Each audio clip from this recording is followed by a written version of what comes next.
course, one of the biggest news in gaming history happens the second I'm on my deathbed.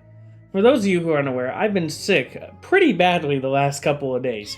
But besides the point, we need to get some stuff covered. In fact, I was so sick that my buddy Morg was going to try his hardest to make a video for me. So I just want to give a shout out. Thank you, Morg, for at least trying. But anyway, we got news to cover, so let's go ahead and get right into it. If you've been living under a rock and you're a gamer, you're not a real gamer. Helldivers 2 made the news again. And basically what happened was PlayStation, or Sony, decided that it was time to start rocking a third-party account requirement for Helldivers 2 on PC. Now, a lot of people will be defending it, saying that this was always supposed to be required. But it wasn't required in the beginning because there were bugs.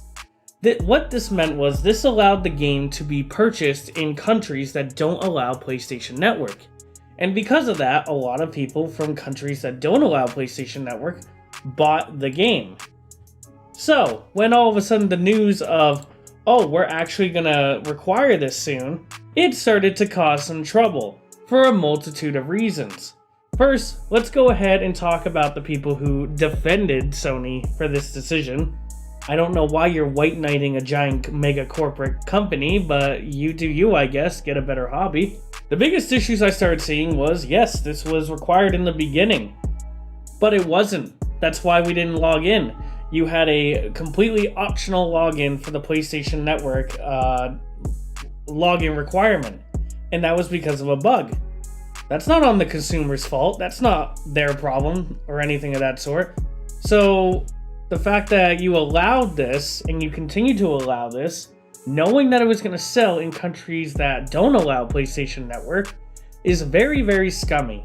Second thing, it's a Sony game on PC. Of course it's going to allow it. Xbox does it, Ubisoft does it, EA does it. Oh my god, everyone does it. I agree, everyone does do it. I will tell you right now, on PC, it is very annoying opening up all these accounts just to play a game that I bought on Steam. It is very, very annoying. That doesn't mean I want to keep doing it. Like, that is such a weak argument. Trust me, if we had it our way, we wouldn't need a requirement for any of those games. But if you need a real answer instead of just my opinion, the real answer is those companies had their shit figured out, Sony. You know, they require the login, and they tell you about the login as soon as you're about to buy the game. I knew for a fact that I was going to have to log into my Ubisoft account before I bought Assassin's Creed Mirage, or Valhalla, or Black Flag, because they all made it required day one. That's the difference, and I hate that these people are defending this. Because of all this stuff, there were giant arguments happening on Twitter and Steam reviews and PlayStation and everything. There was basically a major order, as Helldivers are calling it, of defeating Sony. People were going to the developers, Arrowhead, talking to them, figuring out what's going on. The developers were responding in not the most perfect way, and I'm going to be honest, please get community managers, not these developers acting like community managers. That is really bad. But the developers were in the beginning, the developers were very frontal about what was going on. This was 100% a Sony decision. Arrowhead had no control over it, so therefore their hands were tied. That did not stop Arrowhead from talking to Sony and having meetings with them all weekend. This is insane how it all went out. While we're waiting for Sony to finally give an update on this, people were refunding the game. People were downvoting the game. People were leaving negative reviews. People were doing everything and anything to show Sony that we as consumers did not support this at all. Fighting against the Sony ponies and the corporate itself. Unfortunately, during all this waiting period, with people waiting for an answer, the Arrowhead developers decided they were going to take matters into their own hands. Helldivers Community Manager Splits is a very popular one. He decided to call people who didn't like it to tell them to refund the game and leave a bad review. He doesn't give a shit.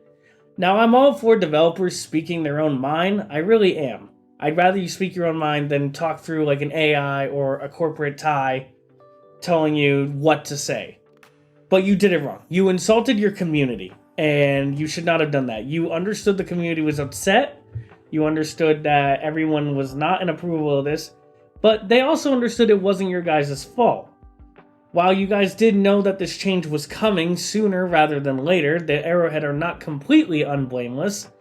You decided that, they're gonna deal with it anyway. It's a very, very difficult situation Arrowhead was put into, and I understand that to a degree. But your community managers should not have been insulting your player base, telling them to refund, or if they're complaining, tell them, I thought you were gonna refund. So now that leads us to today, which I wanted to make a video on this while it was happening, and then I decided to die over the weekend. So now we are here to today for done with the recap. PlayStation has finally responded, letting us know that they are not moving forward with the PlayStation Network account requirement, therefore allowing the game to be sold in countries that don't require PlayStation Network and all this sort. Speaking of it selling, I forgot to mention this, so I'm going to mention real quick. Valve, the creators of Steam, did actually get involved in this, and they started allowing refunds for people who bought this game and didn't agree with this new terms of service. Someone had 97 hours and got the game refunded. That is insane. And you notice I mentioned the review bombing in the beginning of the video.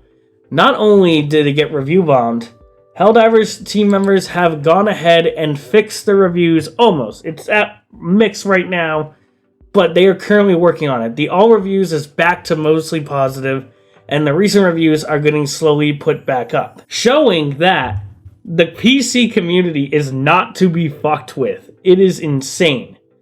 Now, there are people still defending PlayStation on this matter, which bugs me. Like, stop white knighting a fucking community, please. It's either that they're jealous that PC players did not bend over and take it up the ass with these changes and not do anything about it, or they're just mad that they're not on PC. I don't really know. I don't understand why you would defend something that was going to block access to players to play it. I live in America. These changes were literally not going to affect me. I had a burner account ready to go because I don't trust Sony security at all, and I was ready to keep playing the game. However, I still got involved with the community talking about what is going on, why people don't want this change, and why all of a sudden, like, it's suddenly fixed, so let's put it out there. A lot of people on PC also don't agree with the fact that, with the reasons that Sony even wanted to do this. Apparently, this was for security purposes, so that you're on Sony security so they can keep track of toxic behaviors and stuff like this. Well, if you know anything about Sony, you know that they do not have the best security for their servers at all. Don't get me wrong, Microsoft and Ubisoft have also been hacked, and I believe EA has as well. But it is so rare for that to happen that it's like a challenge against Sony, like try not to get hacked this year challenge, impossible. So the argument that all these other companies do it, well, I trust those companies more than I trust Sony with my data. That's why I said I have a burner email account ready if this change went live. Like, it was that simple. I did the 120 minutes to make a PlayStation Network account, like they were telling us to do. Just get over it and do it. Unless you live in Egypt, then you're fucked. Deal with it. But in the end, not only did we win the fight, not only did they finally hear us and all that good stuff, it was such a good sight to see that we won, because it showed that consumers, like, you guys are the winners. Like, this is your shit, dude. Like, we just bullied a company to listen to us by giving it over 200,000 negative reviews in literally like the span of 48 hours. You ever believe that we can't make a difference? We really can, and Helldivers 2 has once again proven that we absolutely can. And it's awesome to see that the community is still strong. Not only is the community strong, the developers are strong, because if you'll look right here, a new cape was added after the recent events between PlayStation versus PC. And a new cape was added for the prodigal son. And I can't wait to log in after I'm done recording this video and grab this. And this is literally the Steam reviews during that weekend. Rock on, dude. Rock on, developers. And rock on, community. Helldivers 2, proving once again that we are sick of corporate shit. Thank you guys so much for watching. Sorry, I'm a little bit sick still, obviously, but I really want to get a video out on this. Don't forget to look in the description for all my social links and the Patreon below. Check that out if you're interested, and I will see you all next week.